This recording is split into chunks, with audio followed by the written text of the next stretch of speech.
사도행전 47번째 시간인데요. 하나님의 인도를 제대로 받으려면 이라는 제목입니다. 우리는 늘 하나님의 인도하심을 구합니다. 매일 기도하며 묻지요. 주님, 어디로 가야 합니까? 어떻게 해야 합니까? 이렇게 하나님께 질문하는 것은 우리가 하나님 앞에서 실패하지 않으려는, 또 잘못된 길을 가지 않고 싶은 마음 때문입니다. 하나님의 인도를 받으면 잘 되는 삶, 막힘없는 결과에 이를 수 있다고 생각하기 때문이지요. 직장을 옮길지 말지, 또 자녀 교육 방향을 어떻게 잡을지, 또 사업을 확장하거나 접어야 할지와 같은 이 결정에서 하나님의 인도를 우리는 구합니다. 그래서 하나님의 인도하심을 나에게 좋은 일이 생기는 것으로 이해하는 경향이 있습니다. 좋은 직장에 붙고, 또 좋은 사람을 만나고, 또 병이 낫고 일이 술술 풀릴 때 그것을 하나님의 인도라고 우리가 생각하지 않습니까? 반면에 고난이나 방해가 생기면 하나님이 막으셨다, 하나님의 뜻이 아닌가 보다라고 이렇게 해석을 합니다. 하나님의 뜻에 대해서 전통적으로 가지고 있는 우리의 오류가 있습니다. 우리가 하나님의 길을 따르도록 길을 펼쳐 놓으셨다고 생각하지요. 그래서 그 길을 발견하는 것, 그래서 하나님의 뜻을 발견하는 것이 중요하다, 올바르게 하나님의 인도를 받는 것이라고 생각합니다.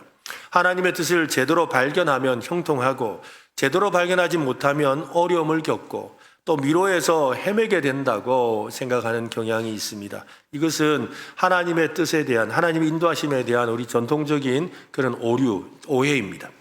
오늘 우리가 함께 읽은 본문은 하나님의 인도하심에 대한 오류, 이 오해를 교정해 주고 있습니다. 우리의 생각과 다른 하나님의 인도하심에 대해서 우리에게 말해주고 있는데요. 오늘 말씀을 통해서 하나님의 인도하심을 바르게 배우고 또 그 길을 따라가는 저와 여러분 되었으면 좋겠습니다. 친구와 제가 등산을 간 적이 있습니다. 아침 공기가 아주 맑고 시원했습니다. 입구에서 들뜬 마음으로 출발을 했는데요. 한 30분쯤 갔을 때였습니다. 친구가 이렇게 말을 합니다. 야, 오늘 사실은 이 길 나도 모르는 길이다. 저쪽 능선으로 가면 아마 우리가 가려고 하는데 거기가 있을 거야 라고 말을 하는 거예요. 순간 마음이 덜컥 내려앉았습니다.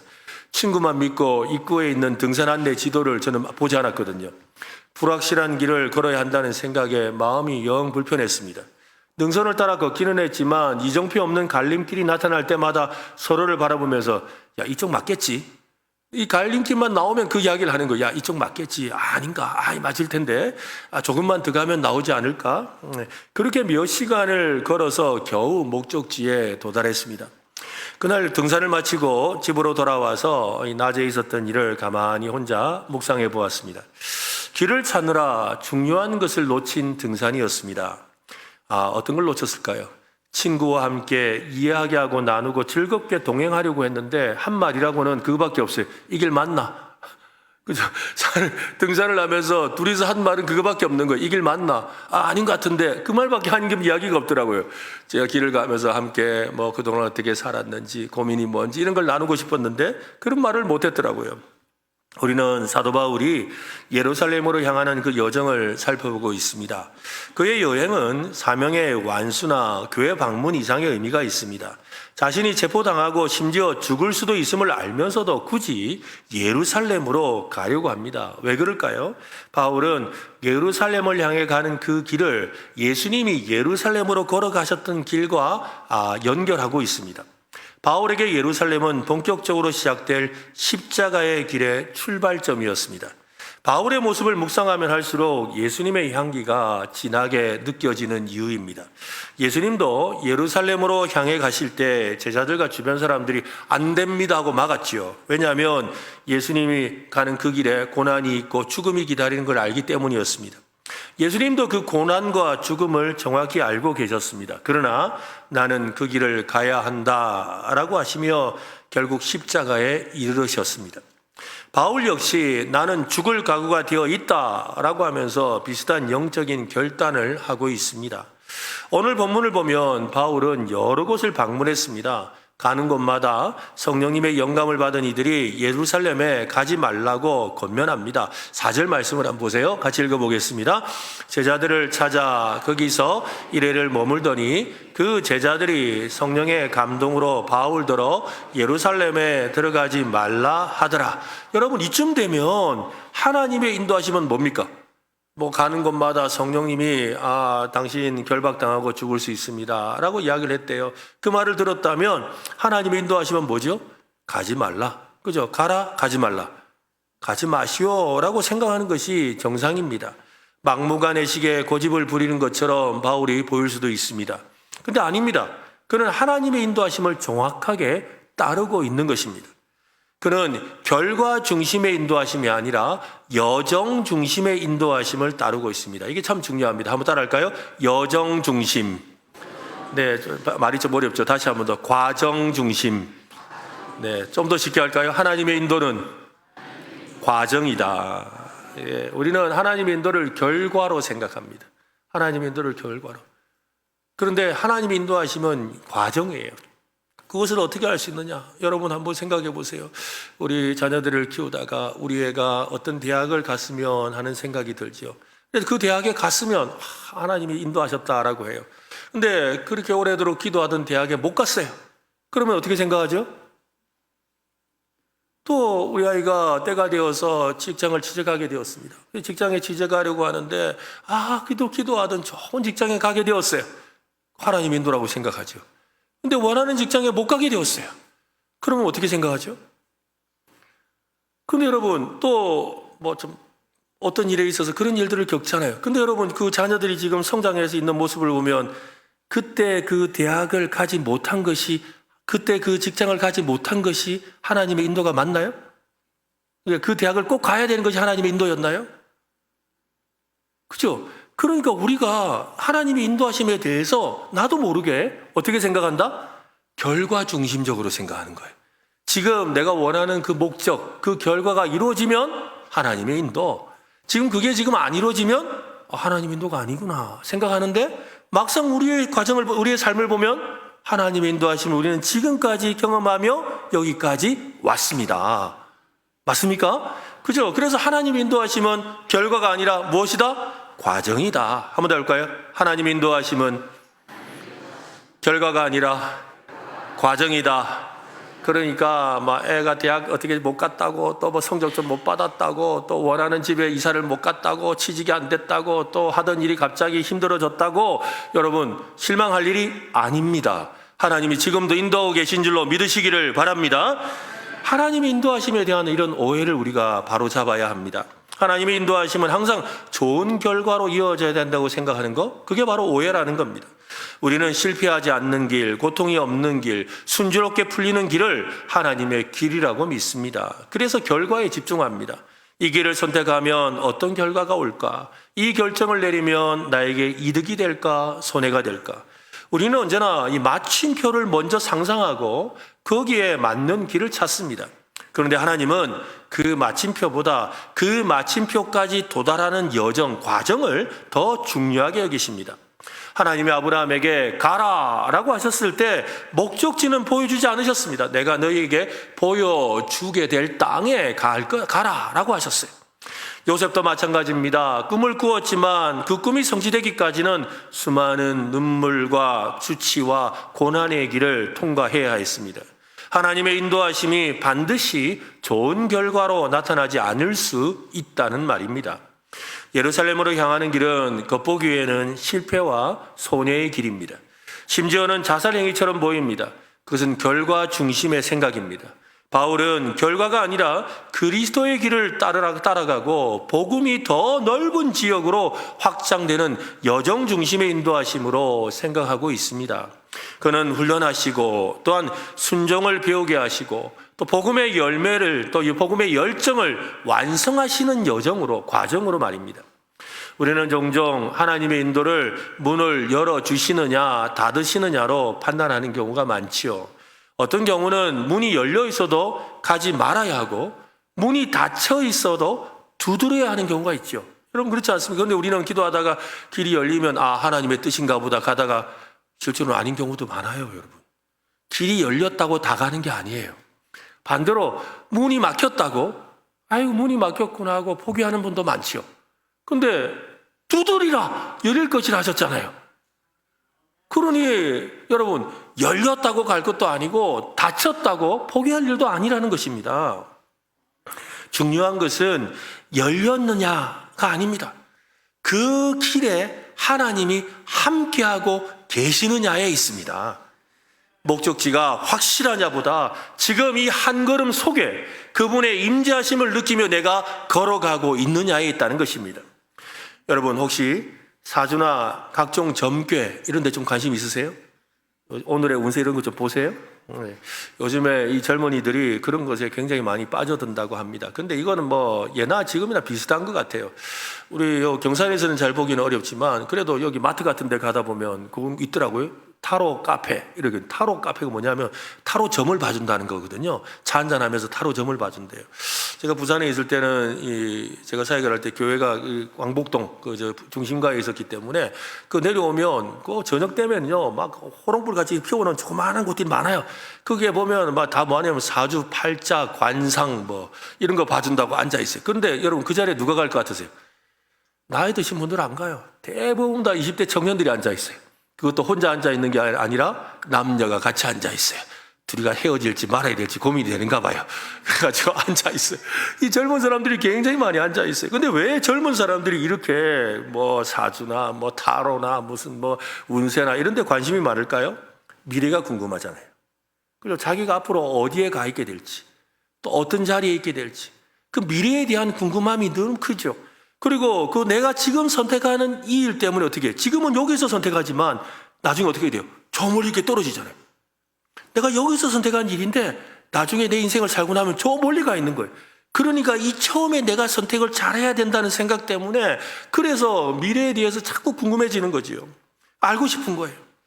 근데 여러분 미래를 다 아는 것이 좋은 일일까요? 미래를 다 아는 것이 좋은 일이겠습니까?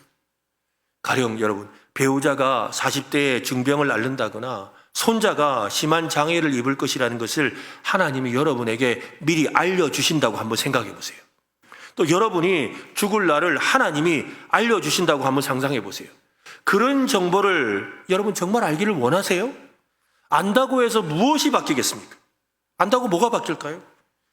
우리는 아무것도 바꿀 수가 없습니다. 하나님이 우리를 보호하셔서 그와 같은 것을 알지 못하도록 하는 것이 은혜입니다. 그러니까 내가 죽을 날 생각하지 말고 오늘 하루를 제대로 살아가는 거예요. 한날의 괴로움은 그날로 족합니다. 여러분 오늘도 힘든데 앞으로 죽을 날 왜 생각합니까?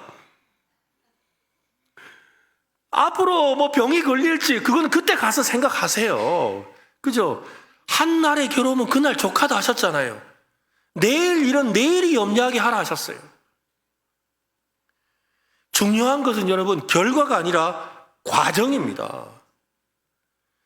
우리의 멀리 있는 미래를 알려달라고 우리는 애타게 기도합니다. 그러나 하나님은 지금 오늘 여기서 그분과 함께 걷는 법을 배우라고 하시죠. 인생은 여정이고 여행입니다. 하나님은 우리가 그분과 함께 걸으면서 저 경치를 즐기는 법을 배우기를 원하세요. 그분과 함께 걸으며 대화를 나누기를 원하세요. 미래를 다 알 수 없어도 하나님을 신뢰하고 순종하는 법을 배우는 것이 진짜 하나님의 인도하심의 본질입니다. 그래서 결국 우리가 지금 여기 와 있잖아요. 그러니까 여러분 너무 우리 아이들 너무 닥달하지 마세요. 그렇게 해가지고 거기도 못 갔나 그러지 마세요. 예? 그게 말 이렇게 안 했나 몰라요 나중에 어떻게 될지. 진짜 중요한 건 뭐예요? 지금 이 아이가 지금 내가 지금 우리 가정이 하나님과 함께 걷고 있느냐에 있습니다. 내가 하나님과 함께 걷고 있다면 하나님이 그곳에 도달하게 하실 줄로 믿습니다. 바로 이 믿음을 가져야 되는 것이죠.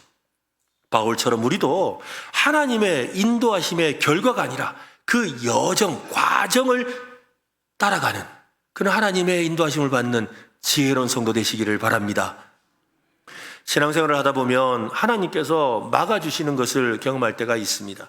하나님의 막아주심은 여러분의 인생 계획에 있어서 좋은 일이었을까요? 힘든 일이었을까요?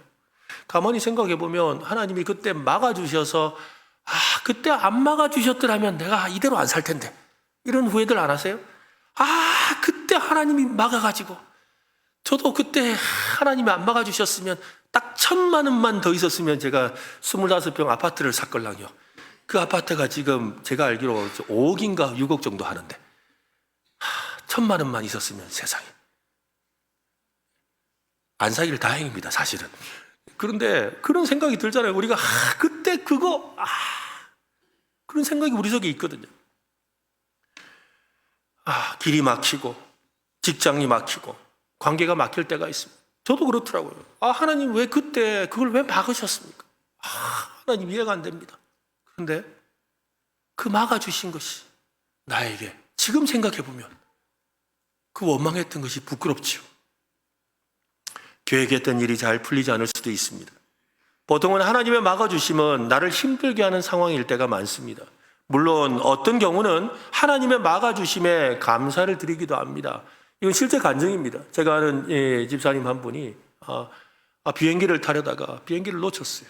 그래 꼭 가야 되는 그 비행기를 놓친 거예요. 그래가지고 답답해하고 있는데 조금 지났는데 뉴스가 나오는 거예요. 자기가 타려고 했던 그 비행기가 추락한 거예요. 그 일을 겪고 나서 이분이 미국에 가서 이민 가려고 했던 생각을 포기하고 한국에서 아이들을 가르치면서 예수복음 전하는 일을 지금까지 하고 계세요. 알 수가 없는 일이죠.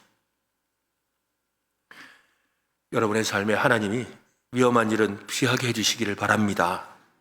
고난은 사전에 제거해 주시기를 바랍니다. 아픔은 건너뛰도록 막아주셨으면 좋겠습니다. 성경은 이 막아주심에 대해서 이렇게 말을 합니다. 시편 91편에 보면 화가 내게 미치지 못하여 재앙이 내 장막에 가까이 오지 못하리니 그가 너를 위하여 그의 천사들을 명령하사 내 모든 길에서 너를 지키게 하심이라. 여러분의 삶에서도 천사가 막아주시는 그런 은혜가 함께 하시기를 예수님의 이름으로 축원합니다. 그런데 하나님의 인도하심은 여러분 막아주심보다 통과하게 하심일 때가 더 많습니다. 그러니까 막아주시는 게 아니라 그것을 지나가게 하실 때가 더 많아요. 출애굽기에 보면 모세도 그죠? 하나님께서 그를 통과하게 하시잖아요. 다니엘의 세 친구도 그래요. 다니엘 세 친구가 어떻게 해요? 우상 앞에 절을 해야 되는 그 일을 하나님이 막아주시면 좋겠는데 우상 앞에 가서 절하는 순간까지 지나가게 만드시는 거예요. 다 모든 문제를 막아주시는 그런 은혜들이 의외로 늘 경험하는 것이 아니라는 거죠. 오히려 그것을 통과하게 지나가게 하신다는 것입니다. 한 성도님이 있습니다. 자녀의 병을 놓고 오랫동안 기도했습니다. 그런데 병은 낫지 않고 상황은 점점 더 나빠지고 있었습니다. 한동안 기도조차 하지 못할 정도로 지쳤지요. 하지만 성령님께서 자기 생각과 다른 고백을 하도록 이끄셨답니다. 내가 고통을 피하려 했지만 하나님은 고통을 통해 나를 새롭게 하셨습니다. 병이 나은 것이 아닙니다. 그 병을 통해 하나님의 임재와 또 하나님의 은혜를 더 깊이 경험하게 되었다는 것입니다. 이것이 통과하게 하시는 하나님의 인도하심입니다. 통과하게 하신 하나님의 인도하심을 제대로 이해하려면 우리의 삶의 태도가 근본적으로 달라지게 됩니다. 상황이 좋고 나쁨에 따라서 하나님의 뜻을 판단하지 않지요. 지금 상황이 막혔냐 열렸느냐 갖고 판단하지 않는다는 겁니다. 오히려 그 상황 속에서 하나님이 나에게 무엇을 원하실까라고 묻는 삶을 살게 되는 거예요. 막혔네? 하나님 지금 내게 무엇을 원하실까? 열렸네? 하나님이 내게 지금 무엇을 원하시나? 라고 생각하게 된다는 거죠.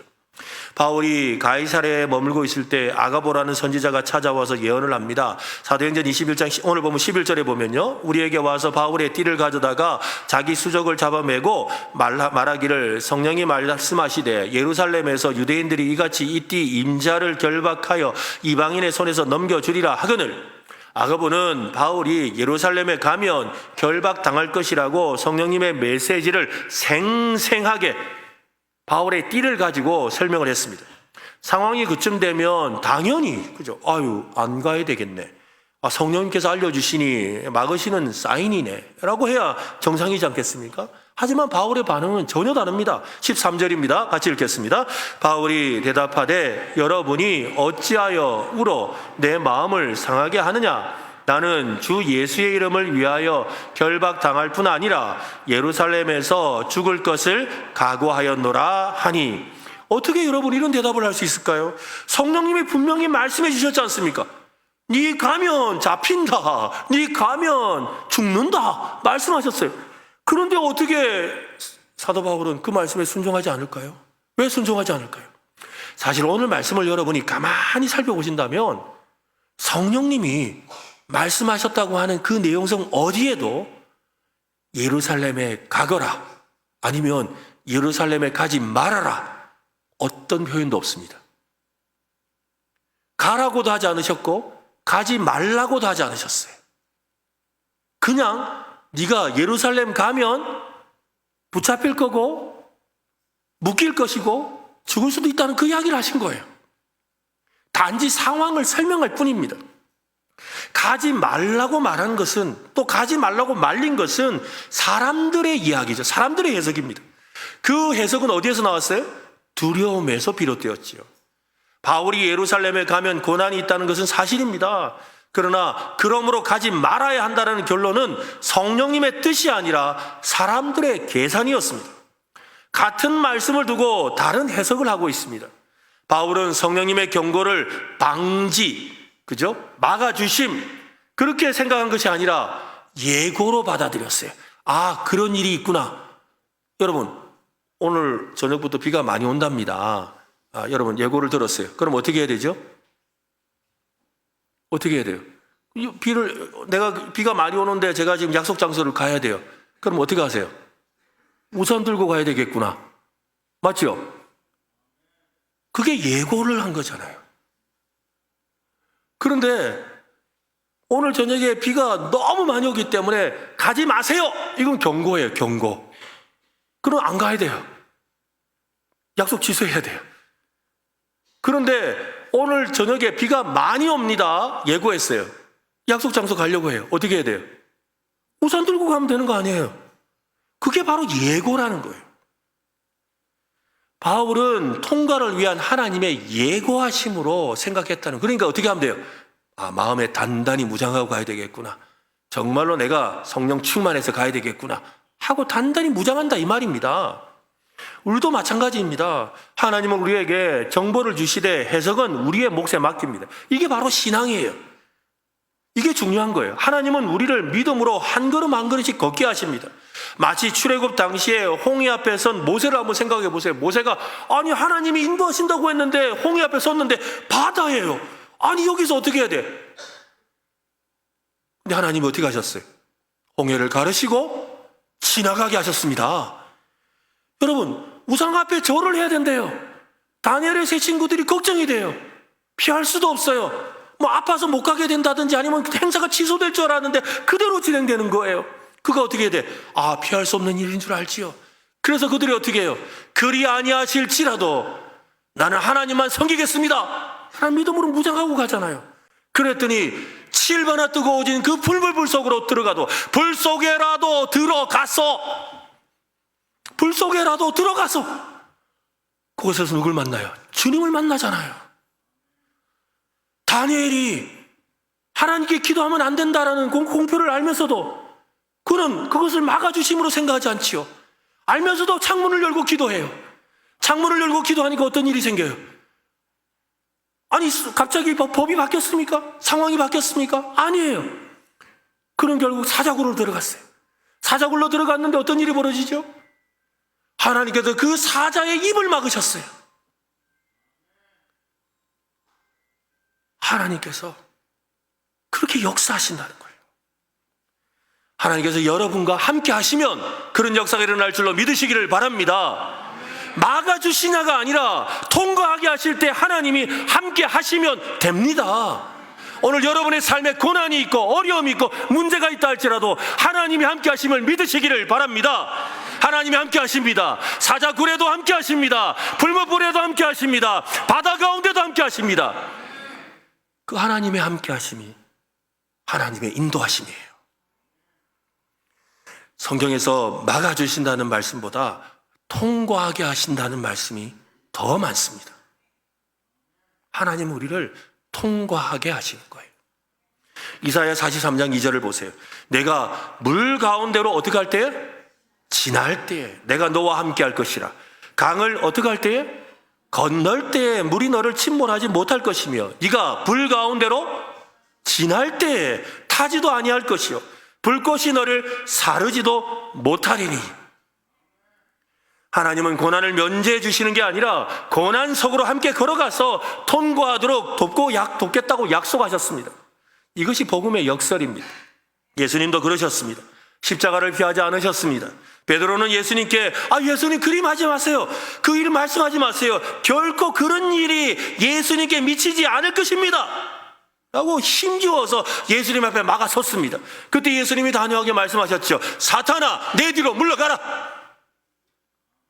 예수님은 그 고난을 통과하셨고 그 고난을 통해 인류의 구원이 이루어졌습니다.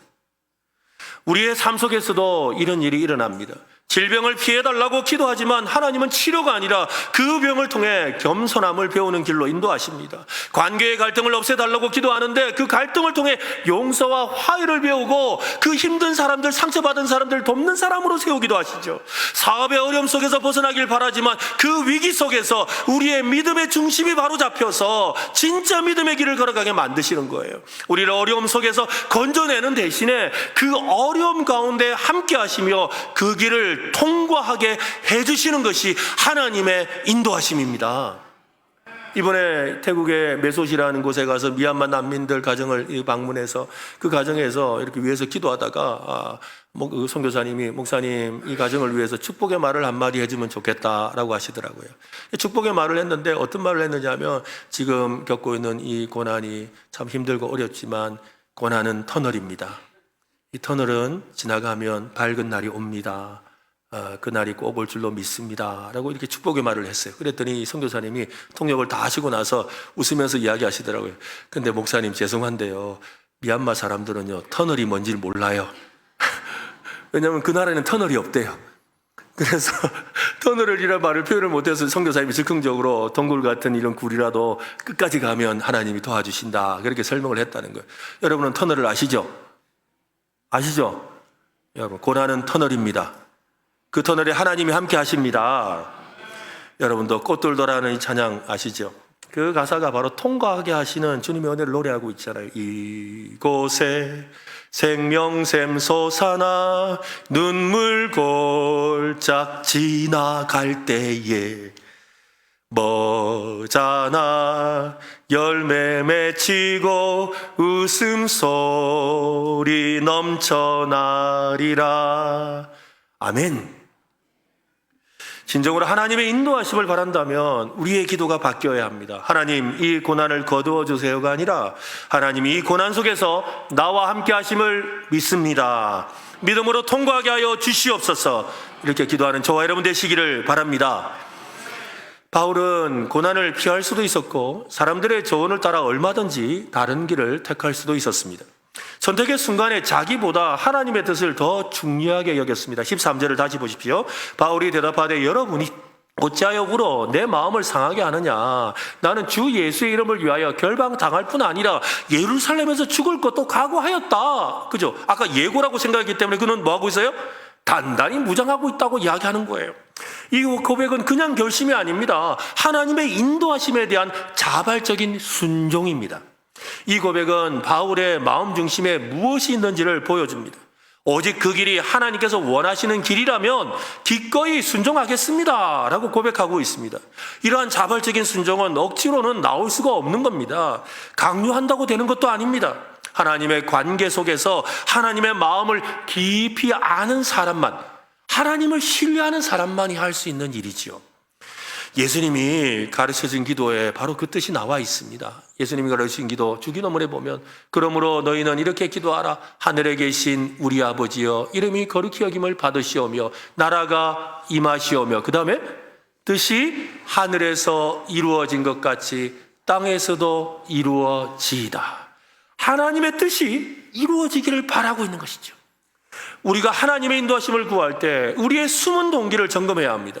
내 결정과 내 선택이 하나님의 이름과 명성을 높이기 위한 것인지를 돌아보아야 하는 거지요. 하나님의 나라와 하나님의 의를 먼저 구하는 마음이 있는지 점검해야 합니다.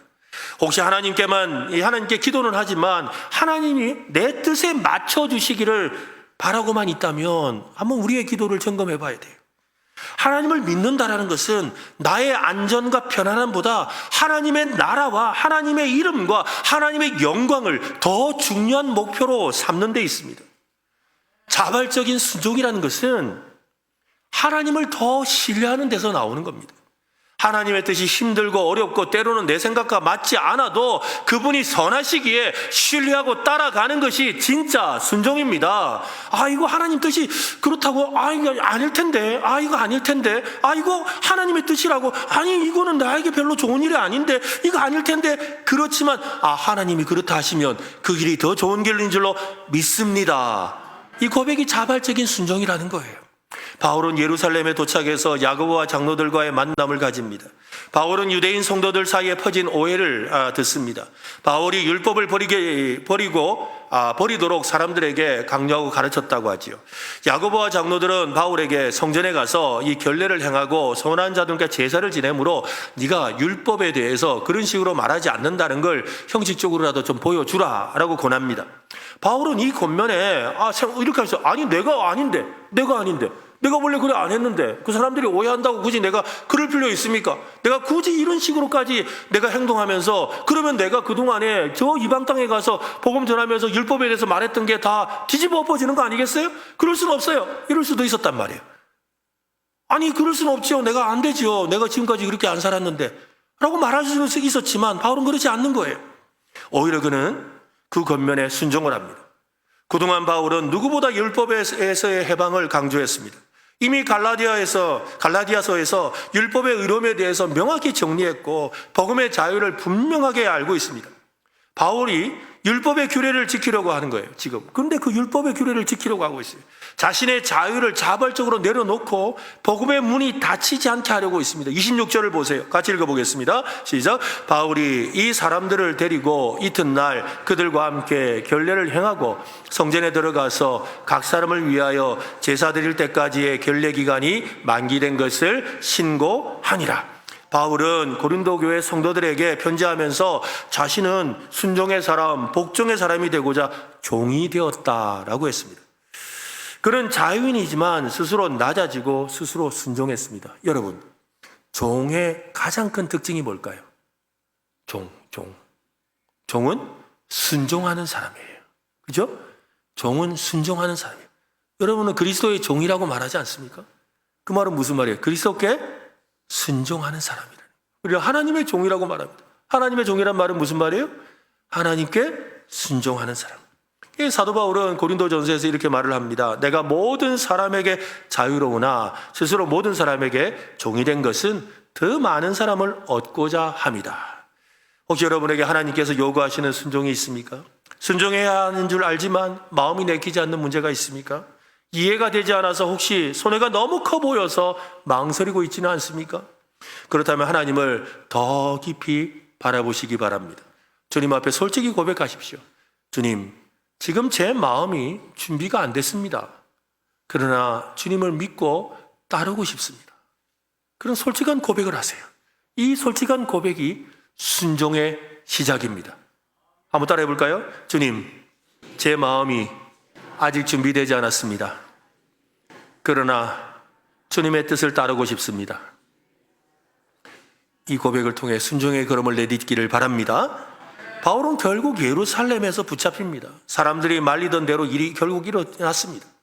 하지만 바울은 그 상황에서 흔들리지 않습니다. 왜냐하면 그는 하나님의 인도하심에 자발적으로 순종하며 그 길을 걷고 있기 때문입니다.